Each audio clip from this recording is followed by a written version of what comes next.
بس میں دیکھوں تو میرے سامنے میری محبوب محبوبہ میری بیوی ہو، بس میں ہوں اور میری محبوبہ ہوں، ہے نا؟ کیا صحابہ کا دل نہیں کر رہا ہوگا جانے کا؟ کیا صحابہ کا دل نہیں کر رہا ہوگا؟ لیکن اللہ تبارک تعالیٰ کے حکم سے جب ان کی شہادت ہو گئی تو صحابہ نے کہا حضرت حنظلہ رضی اللہ تعالیٰ عنہ نظر نہیں آ رہے۔ اللہ کے نبی نے فرمایا وہ ان کو لے کر، ان کی میت کو لے کر، ان کی لاش کو لے کر، ان کے جسم کو لے کر فرشتے چلے گئے ہیں اور چاندی کے کٹوروں میں ان کو نہلایا جا رہا ہے۔ یا اللہ، اللہ اکبر۔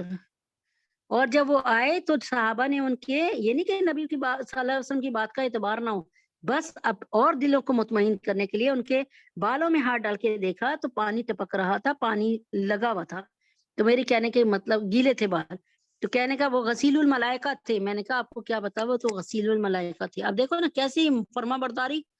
ابھی شادی ہوئی ہے، بیوی کو صحیح طرح دیکھا نہیں، ملے نہیں، یہ وہ، مطلب جی نہیں بھرا، لیکن کہاں گئے؟ اللہ کے لیے قربان ہونے چلے گئے۔ اللہ اکبر کبیرہ۔ اللہ ہمیں ایسی محبت عطا فرما دے اپنے اللہ سے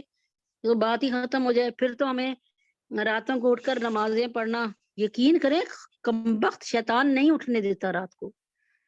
اللہ اکبر۔ ایک تو ٹرینڈ یہ ہو گیا تین، آپ کو 3 ساڑھے 3 بجے، آپ کو پتا نا اذانیں جلدی پہلے تو 3:19 پہ بھی اذانیں ہوئی، سوتے سوتے نا گھر میں 1 بج جاتا ہے، کبھی 12:30، کبھی 1 گھنٹے بعد اٹھنے کی ہمت نہیں ہوتی ہے۔ اللہ اکبر کبیرہ۔ بس اللہ تعالیٰ ہمیں ہماری چٹیا سے پکڑ کے نا ہمیں نمازی بنا دے۔ نمازی تو الحمدللہ اللہ نے بنا دیا ہے، تہجد گزار بنا دیا۔ اعوذ باللہ من الشیطان الرجیم، بسم اللہ الرحمن الرحیم۔ میرے پاس منیر احمد علوی صاحب کی کتاب قادیانیوں سے بائیکاٹ کرنا کیوں ضروری ہے، اس کا پیج نمبر 24 اور 25 ہے، سن لیں۔ اور یاد رہے کہ اس قسم کے مقاطع یعنی بائیکاٹ کا تعلق در حقیقت بغض فی اللہ سے ہے، جس کو حضرت محمد صلی اللہ علیہ وسلم نے احب العمال اللہ فرمایا ہے۔ یعنی آپ مجھے بتا رہی ہوں میں، سمجھے؟ اللہ تعالیٰ کے نبی اللہ تعالیٰ کیا فرماتے ہیں؟ میرے دوستوں کو اپنا دوست جانو، میرے دشمنوں کو اپنا دشمن جانو۔ اللہ اکبر۔ کسی سے پیار رکھو تو میرے لیے رکھو۔ ہم کہتے تھے نا، ہمیں اب سکھایا تھا ہمارے قائد صاحب نے، ہم جب ملتے تھے نا کسی سے، ہم کہتے تھے انی احب کی فی اللہ، ہم تو آپ اللہ کی محبت میں آپ سے مل رہے ہیں، ہم تو اللہ کی وجہ سے آپ سے، انی احب کی الی اللہ، اللہ کی وجہ سے۔ تو یہ ہم لوگ نا ایک دوسرے سے بولتے تھے، ہمارے قائد صاحب نے ہمیں سکھایا ہوتا۔ اب تو خیر کافی وہ ہو گیا نا، پہلے تو روزانہ فزیکل کلاس ہوتی تھی، آتے تھے پڑھنے، اب تو آپ کو پتا ہے بولنا بھی کچھ چاہ رہی ہوں گی تو نہیں بول پا رہی کیونکہ بند ہے، اس کو میوٹ کیا ہوا ہے، ٹھیک ہے نا؟ تو کیا اللہ کے دشمنوں کو دشمن رکھو، اللہ کے دشمن جانو۔ اچھا، اگر آپ اس بات کو یوں نہ سمجھے تو اس طرح سمجھ لیں کہ آپ کی ماں کو کوئی گالی دیتا ہے یا آپ کے باپ کو کوئی گالی دیتا ہے، کیا آپ اس کے ساتھ دوستی رکھو گی؟ ذرا بتائیں۔ آپ کی ماں کو خدا نہ خاصہ، اللہ نہ کرے، اللہ نہ کرے، اللہ کبھی بھی نہ کرے، کوئی گالی دیتا ہے، چاہے وہ زندہ ہے چاہے وہ اللہ کو پیاری ہو گئی، تو کیا آپ اس سے دوستی کر سکتے ہیں؟ کیا آپ کے دل میں ہے کہ اس کے ساتھ پیار کی پنگیں بڑھا لیں گی؟ جب آپ اپنی ماں کے دشمن کو، باپ کے دشمن کو کسی صورت اپنے گھر میں اس کو دیکھنا گوارا نہیں کر رہی، تو میری پیاری بہنوں پھر آپ یہ بتائیں نا، جب ماں اور باپ کے دشمن کو سے ملنا نہیں گوارا کر رہی تو اللہ کے نبی اکرم صلی اللہ علیہ وسلم کے دشمن کو کیسے گوارا کریں گی؟ کیوں نہیں اس کے ساتھ بائیکاٹ کریں گی؟ بتائیے۔ اب دیکھیں نا، میں نے پہلے بھی بتایا ہمارا اس وقت کیا مسئلہ ہے۔ اللہ کے نبی اکرم صلی اللہ علیہ وسلم کے دور میں مسلمہ پنجاب تھا، ہمارے اس وقت دور میں مسلمہ کذاب ہے، یعنی مسلمہ پنجاب نہیں ہے ہمارے اس وقت مسلمہ کذاب تھا، ہمارے وقت میں مسلمہ پنجاب ہے۔ اور میں نے آپ کو بتایا تھا، پھر سے تھوڑا سا بیک گراؤنڈ بتاتی ہوں کہ 1878 میں انگریزوں نے یہ محسوس کر لیا کہ جب تک مسلمان یہاں پر ہیں اور مسلمان اپنے نبی اکرم صلی اللہ علیہ وسلم کے دیوانے اور مستانے ہیں، تو ان کے نبی نے ان کو حکم دیا ہوا ہے کہ قتال کرو۔ کیا کرو؟ وقاتلوا وقتلوا، مارو اور مر جاؤ، قتل کرو اور قتل کیے جاؤ، یعنی خود بھی قتل ہو جاؤ، تیار ہو جاؤ اس بات کے لیے، خوب لڑو خوب لڑو، اس بات کی پرواہ نہ کرو کہ ہم قتل نہ ہو جائے۔ تو انہوں نے سوچا کہ ان کے نبی اکرم صلی اللہ علیہ وسلم کی جگہ کوئی نبی پیدا کیا جائے، تو انہوں نے 4 لوگوں کا انتخاب کیا۔ آج بھی یہ WW ہنٹر رپورٹ لکھ لیں، اس کو نا اپنے کاپی پینسل پہ لکھ لیں، اور نہ لکھ سکیں تو مجھ سے پوچھ لیں ورنہ ریکارڈنگ کو پڑھ لیں۔ تو ڈبلیو ہنٹر رپورٹ کے نام سے نا آج بھی انڈیا کی لائبریری میں یہ رپورٹ پڑی ہوئی ہے، جن میں 4 لوگوں کا انتخاب ہوا، اور جن میں 4 لوگوں کا انتخاب ہوا ان میں انگریزوں نے 4 میں سے ایک کو نبی بننے کے لیے منتخب کیا، اور وہ تھا مرزا قادیانی، مرزا احمد قادیانی، مرزا قادیانی، جس کی اس وجہ سے کہ اس کا پورا خاندان جو ہے بہت بڑا سپورٹر تھا انگریزوں کا، ٹھیک ہے نا۔ انہوں نے دیکھا کہ یہ لوگ بڑے وفادار ہیں ہمارے، چلو انہی کے میں سے کوئی بندہ چن لیتے ہیں۔ اور اس نے کیا کیا کہ مرزا قادیانی نے 1878 سے لے کے نا مسلمانوں کو یہ یقین دلایا کہ میں بہت بڑا مسلمان ہوں اور میں پکا مسلمان ہوں، اور میں ایسی کتاب لکھ رہا ہوں براہین احمدیہ کے نام سے، جس میں ایسے میں 300 دلائل لکھوں گا کہ کوئی بھی غیر مسلم کو دلیل دو گے وہ مسلمان ہو جائے گا، کسی ہندو کو دلیل دو گے وہ مسلمان ہو جائے گا، کسی سکھ کو، کسی عیسائی کو، کسی یہودی کو وہ مسلمان، کسی مجوسی کو، کسی صابی کو وہ مسلمان۔ چنانچہ انہوں نے اس نے اس پر 23 سال نا لوگوں میں اپنا اٹھنا بیٹھنا بڑا شریف کوئی دعویٰ نہیں کیا۔ 1878 اس کے بعد 1901 22 سال بعد جا کے اس ملعون مردود نے، جب لوگ اس کو اچھا سمجھنے لگے نا، اور علماء دین بھی اس کو اچھا سمجھنے لگے، نواب وغیرہ اس کی مدد کرنے لگے پیسوں سے، علماء اس کی مدد کرنے لگے علم سے، اس بدبخت نے اپنے کفر کو ظاہر کیا اور کہا کہ میں تو اللہ تعالیٰ نے مجھے تو نبی بنا کر بھیجا۔ میں آپ کو بتا رہی ہوں، اس نے 80 دعوے کیے، 80 دعوے۔ اس کے 80 دعووں میں سے اگر آپ صرف 11 12 13 15 دعوے سن لیں، 80 کو سننے کی ضرورت نہیں ہے۔ اگر مجھے کہیں تو میں اس کے 80 دعوے آپ کو آج بتا دوں، آپ مجھے بتائیں۔ ایک شخص آپ کو گالی دیتا ہے، اور مطلب کیا میں کہوں، گندی، یہ ایک شخص کسی کو کہتا ہے تو کتا ہے، تو ذلیل ہے، تو فلاں ہے، تو حرام زادہ ہے، اور اس کے ساتھ وہ بہت ساری گالیاں اور دے دیتا ہے، تو بھائی 1-2 گالیاں بتا دیتے ہیں کہ بھائی پتہ چل جائے کہ یہ اتنا غلیظ آدمی ہے، اس طرح کی گالیاں دیتا ہے، تو پوری گالیاں بتانے کی ضرورت نہیں رہتی۔ اچھا تو پھر کیا کرنا ہے؟ اب اس مرزا نے کیا کیا، ایسے ہی دعوے کیا، اس کے بعد اس نے دعویٰ کر دیا 1901 میں کہ میں تو نبی ہوں، اور اس کے بعد 1908 میں ہی اللہ پاک نے اس کو ہیضہ کی بیماری دی۔ اس کے اندر بیماریاں بہت تھیں، اس کو مراق کی بیماری تھی، نیند میں چلنے کی، مایوپیا کی بیماری تھی، اس کو کم نظر آتا تھا، بہنگا تھا، بہنگا خبیث بہنگا تھا، اس کو کثرت پیشاب کی، ایک دن میں 100 دفعہ پیشاب کرتا تھا، اس کو مایوپیا، مراق، مالی خولیا کی بیماری تھی، دماغی مرض تھا اس کو، بدبخت کو، اس کی بیماریوں کی پوری فہرست میرے پاس ہے۔ اب آپ خود سوچ لیں کہ اللہ تعالیٰ نے کسی نبیوں کو کتنی بیماریاں دی ہیں۔ آپ کو میں نے حضرت ایوب کا بتایا، وہ بھی کیا شیطان کا ایک چیلنج تھا، اللہ نے دنیا میں بھی دکھانا تھا کہ بھائی میرے بندے میرے ہی رہتے ہیں، ان کو مال دوں کچھ بھی دوں اور مجھے میرے شکر گزار رہتے ہیں، اور اگر میں مال چھین لوں تب بھی میرے شکر گزار رہتے ہیں۔ اچھا جی، اب آپ نے کیا کرنا ہے، یہاں پہ بتایا یہ جا رہا ہے کہ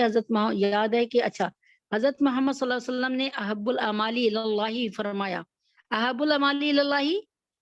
کہ اللہ تعالیٰ کو کن اعمال سے اللہ تعالیٰ کو کیا کون کون سے اعمال پسند ہیں، سن لیجئے، سن لیں۔ اول کافر، یعنی ایک حدیث پاک کا بہت لمبی حدیث ہے تو میں اس کا مطلب بتا رہی ہوں کہ اول کافر پس کافر، اگر حربی ہو یعنی لڑائیاں کر رہا ہو کافر، تو اس بات کا مستحق ہے کہ قتل کیا جائے یا غلام بنا لیا جائے، اور ذلت اور اہانت کی آخری حد ہے، یعنی اس کے ساتھ کوئی اچھا سلوک نہ کیا جائے۔ دوئم صاحب بدعت، اور دوسرا جو صاحب بدعت ہو، جو اسلام میں نئی نئی باتیں، اگر ایک آدمی آپ سے کہتا ہے کہ میں تو ایک نماز پڑھتا ہوں تو اس میں 4 سجدے کرتا ہوں، تو وہ تو بظاہر اچھی بات بتا رہے ہیں نا، لیکن نبی اکرم صلی اللہ علیہ وسلم کے ٹریک سے، طریقے سے، ان کی پیروی سے ہٹ گیا۔ نبی پاک صلی اللہ علیہ وسلم نے ہر ایک نماز میں صرف 2 سجدے بتائے، اب وہ کہہ رہے ہیں کہ میں تو 4 سجدے کرتا ہوں، آپ بھی 4 سجدے کریں۔ اب 4 سجدے کرنا اچھی بات ہے، لیکن نبی کے طریقے سے ہٹ رہے ہیں۔ کوئی بندہ، اس کی بس مثال ایسے ہی ہے کہ کوئی بندہ کہ نبی اکرم صلی اللہ علیہ وسلم جب قربانی کرتے تھے تو تکبیر پڑھتے تھے، اللہ اکبر لا الہ الا اللہ واللہ اکبر اللہ اکبر، یا اللہ اکبر تکبیر پڑھتے تھے، تو آپ جو ہے آپ سورہ یاسین پڑھ لیا کریں، وہ زیادہ بہتر۔ آپ سورہ یاسین کتنی اچھی چیز ہے نا، دل ہے قرآن کا، لیکن اگر نبی اکرم صلی اللہ علیہ وسلم سورہ یاسین نہیں پڑھ رہے تو بھائی آپ کو کیا ضرورت ہے کہ آپ اتنا اچھا بننے کی کیا ضرورت ہے بھائی؟ جب نبی اکرم صلی اللہ علیہ وسلم نے نہیں پڑھی نا تو نہیں پڑھنی، بس ختم بات، اس وقت نہیں پڑھنی، یعنی ذبح کرتے ہوئے نہیں پڑھنی، ویسے جتنا مرضی ابھی پڑھ لیں، بیٹھ کے 72 دفعہ پڑھ لیں، 82 دفعہ پڑھ لیں۔ دوئم صاحب بدعت جو اپنی بدعت کی دعوت دیتے ہیں، اب بدعت کیا ہے؟ اسلام میں ہر نئی بات کو نکالنا۔ اسلام مکمل ہو چکا ہے، اس میں مزید نئی اچھی باتوں کی بھی بری باتوں کی گنجائش نہیں ہے گا۔ یعنی اب آپ یہ کہہ دیں کہ ایک مثال ہے کہ آپ کہیں کہ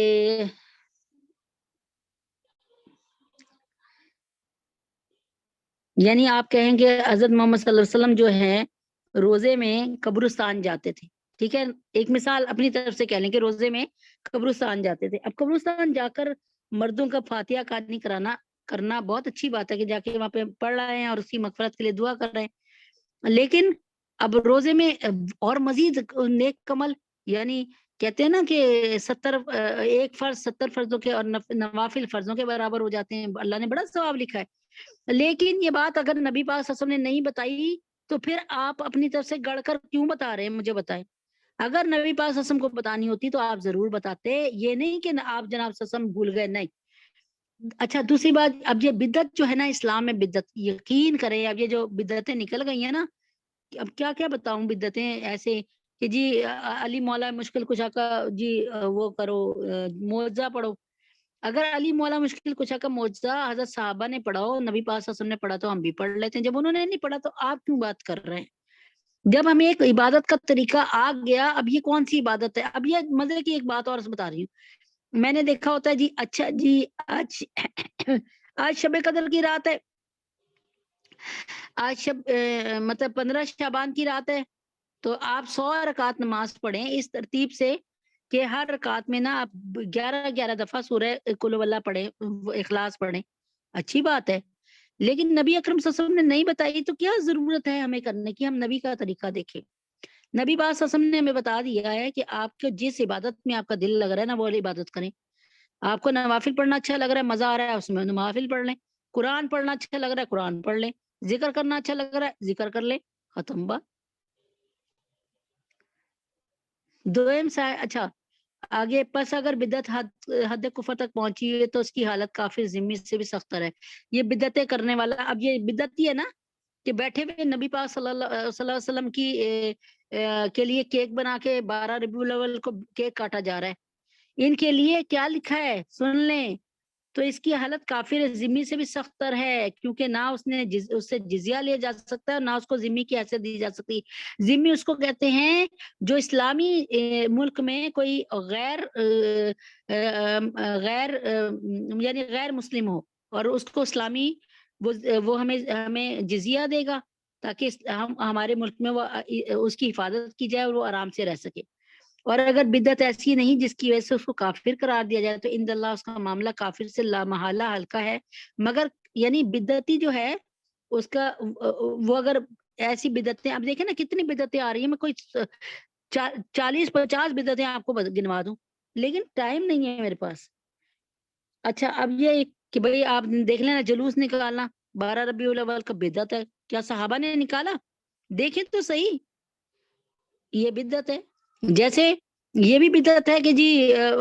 کہ جس گھر میں موت ہوتی ہے اس گھر میں مغرب کے ٹائم جو ہے سارے گھر کی لائٹیں آن کر دو۔ اگر یہ بات نبی نے یا صحابہ نے نہیں کی تو کیوں کہہ رہے ہیں آپ؟ یہ بھی بدعت ہے کہ جی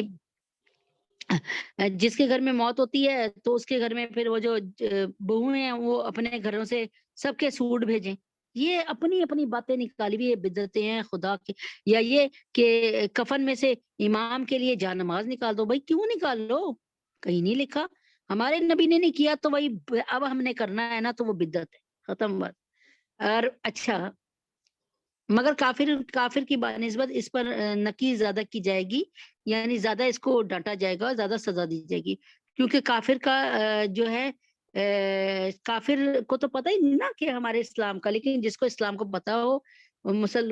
تو اس کو جو ہے وہ پھر ایسے کرے تو اس کو ٹھیٹ کافر سمجھا جاتا ہے، لہذا ایسے نہیں کرنا۔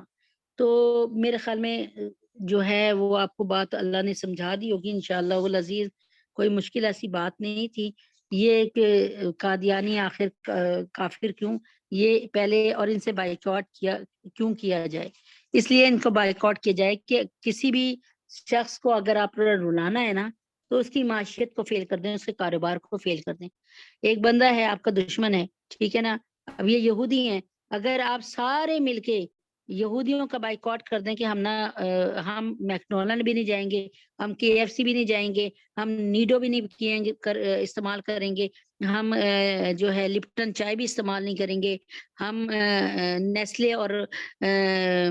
کیا کہتے ہیں ایریل کو یوز نہیں کریں گے، اگر ہم یعنی جتنی بھی ان کی چیزیں ہیں اب اتنی ذہن میں تو نہیں آ رہی، لیکن اس کے بعد یہ کہ یعنی ان کی غالباً کولگیٹ وغیرہ یعنی جو پیسٹ ہے وہ ان کی یوز نہیں کریں گے، ان کے شیمپو سنسلک وغیرہ کو نہیں یوز کریں گے، پینٹین کو نہیں یوز کریں گے، ہیڈ اینڈ شولڈر کو نہیں یوز کریں گے۔ تو کیا اگر آپ سارے کے سارے 6 مہینے کے لیے چھوڑ دیں، ان کی معاشیت زیرو پہ آ جائے گی۔ 6 مہینے زیادہ بتا نہیں، 1 مہینے میں یہ اپنی جان کو رونے لگیں گے کہ ہمارا تو کاروبار ٹھپ ہو گیا۔ تو خدا کے لیے اس پر تھوڑا سا دھیان دیں، کیونکہ یہ آپ کے دھیان دینے سے بہت زیادہ پروموٹ ہوگی بات۔ اور مجھے ابھی بھی بہت سے لوگ مجھے فون کر کے پوچھتے ہیں کہ آپ ہمیں بتائیں کہ ہم جو ہے کون سی چیزیں استعمال کریں اور کون سی چیزیں نہ استعمال کریں۔ تو الحمدللہ بڑا اچھا سا لگتا ہے مجھے کہ تھوڑا سا شعور تو الحمدللہ آ رہا ہے، اللہ کا شکر ہے۔ اور اس بیان میں اس لیے بتا دیتی ہوں کہ بھائی آپ لوگوں کو بھی اس بات کا شعور ہو جائے کہ ہم نے دشمنوں کی چیزوں کو خرید کر اس کو فائدہ نہیں پہنچانا، اس کو تگڑا نہیں کرنا، ہم نے اس کی کمر توڑنی ہے تاکہ وہ اپنی ٹوٹی ہوئی کمر کو سنبھالے، اور نہ کہ وہ اب مسلمانوں کے خلاف کوئی نہ کوئی وہ کیا۔ آخری بات یہ کہ ابھی آج میں بیان دینے سے پہلے کسی نے مجھے کلپ بھیجا، ویڈیو بھیجی، وہ سن رہی تھی کہ جب سویڈن میں قرآن مجید جلانے کا جو ایک فیصلہ کیا ایک بدبخت انسان نے، اللہ اس کو جہنم واصل کرے، اگر اس کے نصیب میں ہدایت نہیں ہے تو اس کو جہنم واصل فرمائے اللہ تعالیٰ، آمین۔ تو پھر ایک مصر کے نہیں شام کے ایک لڑکے نے بھی کیس دائر کیا کہ میں بھی انجیل کو اور کیا کہتے ہیں تورات کو جلانا چاہتا ہوں، مجھے اجازت دی جائے۔ سویڈن کی حکومت نے یعنی ان کے ججز نے اس کو بھی اجازت دے دی، اور اس بات کو اس نے خوب پروموٹ کیا اور خوب وائرل کیا۔ تو آج میں یہ سن رہی تھی کہ لوگوں کا اسرائیلیوں کا اور یہودیوں کا اور یہ کیا کہتے ہیں عیسائیوں کا بہت برا حال تھا کہ یہ اب ہماری کتاب کو ہمارے سامنے چلائے گا۔ ایک مسلمان کبھی بھی بائبل کو انجیل کو نہیں جلا سکتا، کیونکہ اس میں ہمارے حضرت موسیٰ علیہ السلام کا ذکر ہے، ہم اپنے اس میں ہمارے حضرت موسیٰ، ہمارے حضرت ہارون علیہ السلام کا ذکر ہے، اس میں ہمارے ان کے موسیٰ علیہ السلام کے جو ہے کیا کہتے ہیں اللہ تعالیٰ وہ کرے شعیب علیہ السلام جو ان کے وہ تھے سسر، مطلب ان کے ذکر ہیں، تو وہ ایک بائبل کیسے جلا سکتا ہے؟ اور ایک اگر ہم خدا نہ حاصلہ نہ کرے ایک مسلمان اس کو نہیں تورات کی بتا رہی تھی بات، اور بائبل کی بات، انجیل کی بات کہ اس میں ہمارے عزت عیسیٰ علیہ السلام کا ذکر ہے، اماں مریم علیہ السلام کا ذکر ہے، تو ہم کیسے جلا سکتے ہیں؟ اس میں اللہ رب العزت کا سب سے بڑی پاک ذات کا ذکر ہے، ہم کیسے جلا سکتے ہیں؟ اب اس نے کیا کیا کہ میں تو جلانا چاہ رہا ہوں، تو پھر سب سارے پبلک جمع ہو گئے نا، تو پھر اس نے اسلام کی دعوت دی، اور اس نے کہا کہ میں کبھی یہ نہیں سمجھتا کہ یہ کتابوں کو، دینی کتابوں کو جلایا جائے اور کسی کو اس طرح ہرٹ کیا جائے۔ ایک مسلمان یہ ایک کافری کی شان ہو سکتی ہے، یہ کافری کی گستاخی ہو سکتی ہے جو اتنی گھٹیا حرکت کر سکتا ہے، ایک مسلمان ایسا نہیں کر سکتا۔ اور اس نے پھر اس وقت لوگوں کو بتایا اسلام کے بارے میں، تو کتنی خوبصورت ایک اس نے حرکت کی کہ تمام لوگوں کو جو اس وقت تپے ہوئے تھے کہ ہمارے اس وقت بائبل جلائی جا رہی ہے، انجیل جلائی جا رہی ہے، تورات جلائی جا رہی ہے، سارے کے سب کا خون خشک ہوا تھا، ایک تو ان کو لمحہ فکریہ دے دیا کہ دیکھو ہمارا خون بھی ایسے ہی خشک ہوتا ہے جب قرآن کو تم جلانے کی بات کرتے ہو۔ تو اللہ تعالی ہم سب کو ہدایت دے بس، اور کیا ہمارے جو ہے پتہ چلتا ہے کہ ہمارے مسلمان بھائی زندہ ہیں الحمدللہ۔ اللہم صلی علی محمد وعلی آل محمد کما صلیت علی ابراہیم وعلی آل ابراہیم انک حمید مجید۔ اللہم بارک علی محمد وعلی آل محمد کما بارکت علی ابراہیم وعلی آل ابراہیم انک حمید مجید۔ ربنا آتنا فی الدنیا حسنۃ وفی الآخرۃ حسنۃ وقنا عذاب النار ربنا ظلمنا انفسنا وان لم تغفر لنا وترحمنا لنكونن من الخاسرین رب اغفر وارحم وانت خیر الراحمین اللهم انت السلام ومنك السلام تباركت يا ذا الجلال والاکرام اللهم اعني على ذکرك وشکرك وحسن عبادتك رب اغفر وارحم وانت خیر الراحمین اللہ اکبر کبیرہ والحمد للہ کثیرہ سبحان اللہ بکرۃ واسیلہ رب اغفر وارحم وانت خیر الراحمین یا ربی لک الحمد کما ینبغی لجلال وجهک وعظیم سلطانک۔ اے اللہ ہم سب کے گناہوں کو معاف فرمائیے، ہم سب کی خطاؤں کو درگزر فرمائیے۔ اللہم ارزقنا شہادتا فی سبیلک وجل موتی فی بلد رسولک۔ اے اللہ ہم سب کو شہادت کی موت آئے اور نبی پاک صلی اللہ علیہ وسلم کا شہر مدینہ ہم سب کا مدفن ہو۔ اے اللہ ہمارے پاس ہمارے اعمال تو ایسے ہیں نہیں کہ ہم ان دعاؤں کو مانگنے والے بنے اور اتنی اللہ تعالیٰ سے عظمت مانگ لیں، لیکن اللہ پاک ہمارے اعمالوں کی طرف دیکھیں۔ اللہ پاک ہمارے اعمالوں کی طرف نہیں دیکھیں، ہمارے اعمال تو واقعی بڑے گھٹیا ہیں۔ اپنے دینے والی صفت کو دیکھیں کہ آپ کی دینے والی صفت کیسی ہے۔ اللہ آپ بہت رحیم ہے، بہت رحمان ہے، بہت کریم ہے۔ اللہم انک عفو کریم تحب العفو فاعف عنا۔ اے اللہ آپ کو معاف کرنا پسند ہے، آپ معاف کرتے ہیں، آپ معاف کرنے والے ہیں، ہمیں بھی معاف فرما دیجیے۔ اے اللہ پاک تمام بے اولادوں کو اولاد عطا فرمائیے، اولاد نرینہ عطا فرمائیے۔ جو بچیاں اس وقت حاملہ ہیں اللہ ان کے لیے آسانی پیدا فرمائیے، ان کے لیے بہت ہی آسانیاں پیدا فرمائیے اور ان کو نیک نرینہ اولاد سے نوازیے۔ یا اللہ جو بیچارے اس وقت یا اللہ پاک عائشہ سونیا اور رقیہ باجی اور میرے خاندان کے جتنے بھی افراد بے اولاد ہیں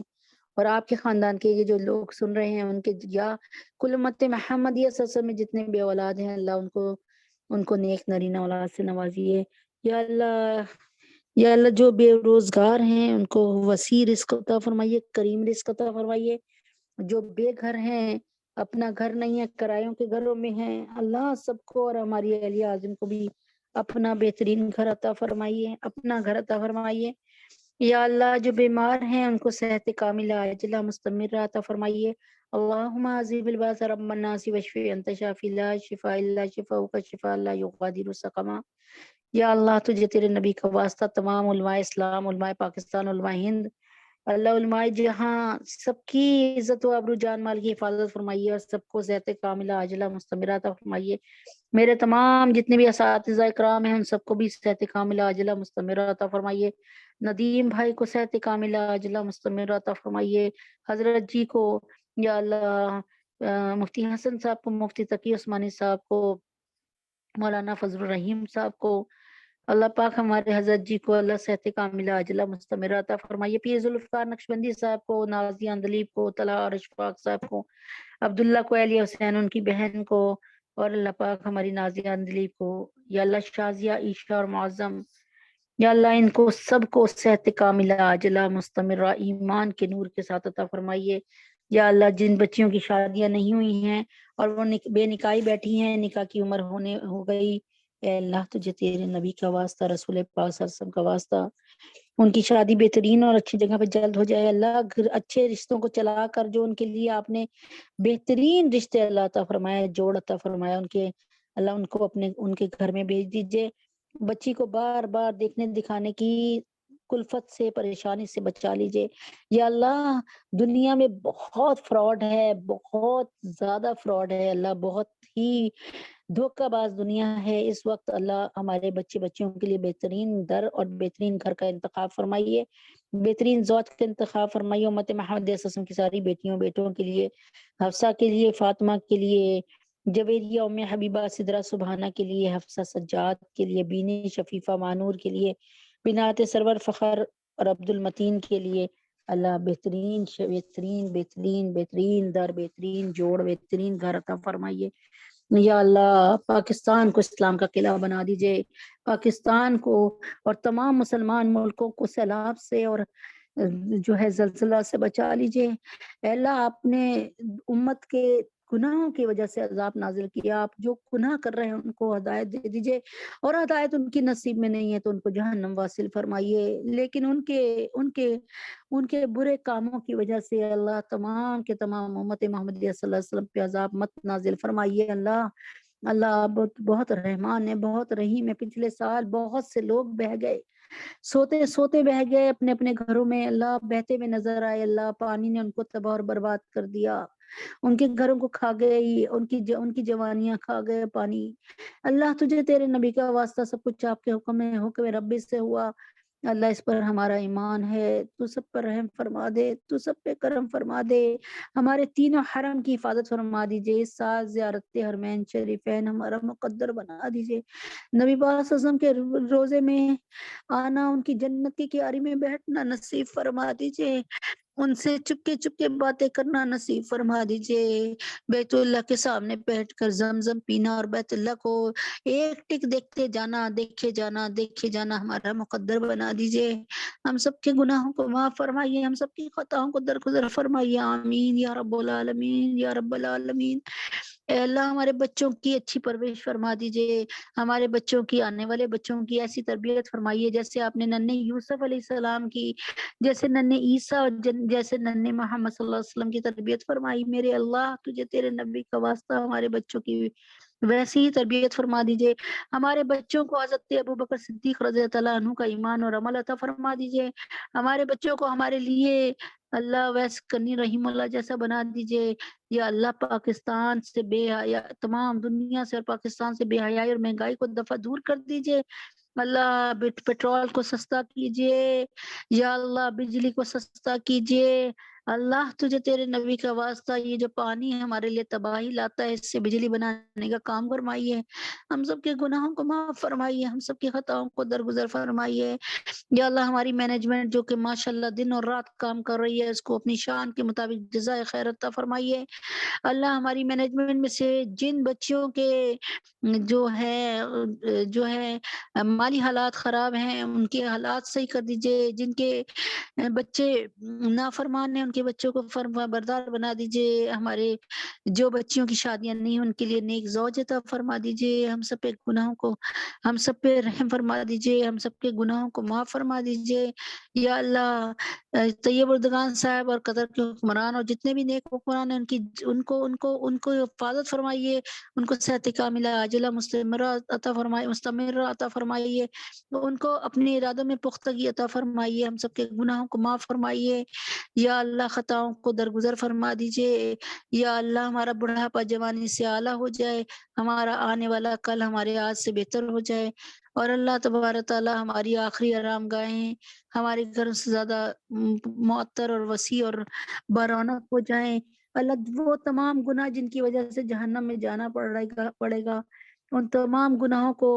کی معافی تلافی کرنے کی توفیق عطا فرما دیجئے، ان کی طرف ہماری نظر کروا دیجئے، ذہن کروا دیجئے، اور معافی کی توفیق عطا فرما دیجئے، ہم نے کسی کا حق کھایا، ہم نے کسی کی غیبتیں کری، ان کا حق دینے کی اور ان سے معافی مانگنے کی توفیق عطا فرما دیجئے، میرے اللہ دنیا سے جنت میں جانے کی تیاری کروا دیجئے، دنیا میں ہمارے بچوں کا، ہماری آنے والی نسلوں کا ہاتھ پکڑ لیجئے، اور جب تک یہ ہاتھ نہ چھوڑیے گا، جب تک ہم جنت کے اعلیٰ درجے میں نہ پہنچ جائیں، اے اللہ ہمیں وہ درجہ عطا فرمائیے گا جہاں دن اور رات ہم اپنے نبی اکرم صلی اللہ علیہ وسلم سے کہ دیکھتے رہیں اور ہماری آنکھیں ٹھنڈی ہوتی رہیں، ہمیں تمام نبیوں کو دیکھنے کا موقع ملے، ہمیں تمام نبیوں سے بات کرنے کا موقع ملے، اللہ ہمیں جنت کے تمام درجے دیکھنے کا موقع ملے، ہمیں بہترین جنت عطا فرمائیے، وصلی اللہ تعالی علی خیر خلقہ محمد وعلی آلہ وصحبہ اجمعین برحمتک یا ارحم الراحمین۔ یا اللہ بچے پیپر دے رہے ہیں، دینے والے ہیں، دے چکے ہیں یا دیں گے، یا اللہ ڈاکٹر ہمنا کو، ڈاکٹر عمیر کو، اور اللہ اپنے حبیب کے طفیل میں فاطمہ کوئیشہ کو، معاہد کو، اور تمام جتنی بچوں نے امتحان دینے ہیں، دے رہے ہیں، دے چکے ہیں، ان سب کو اللہ بہت 100% نمبروں سے، 100% نمبروں سے کامیابی عطا فرمائیے، وصلی اللہ تعالی علی خیر خلقہ محمد وعلی آلہ وصحبہ اجمعین برحمتک یا ارحم الراحمین، سبحان ربک رب العزت عما یصفون وسلام علی المرسلین والحمد للہ رب العالمین۔ السلام علیکم ورحمۃ اللہ وبرکاتہ۔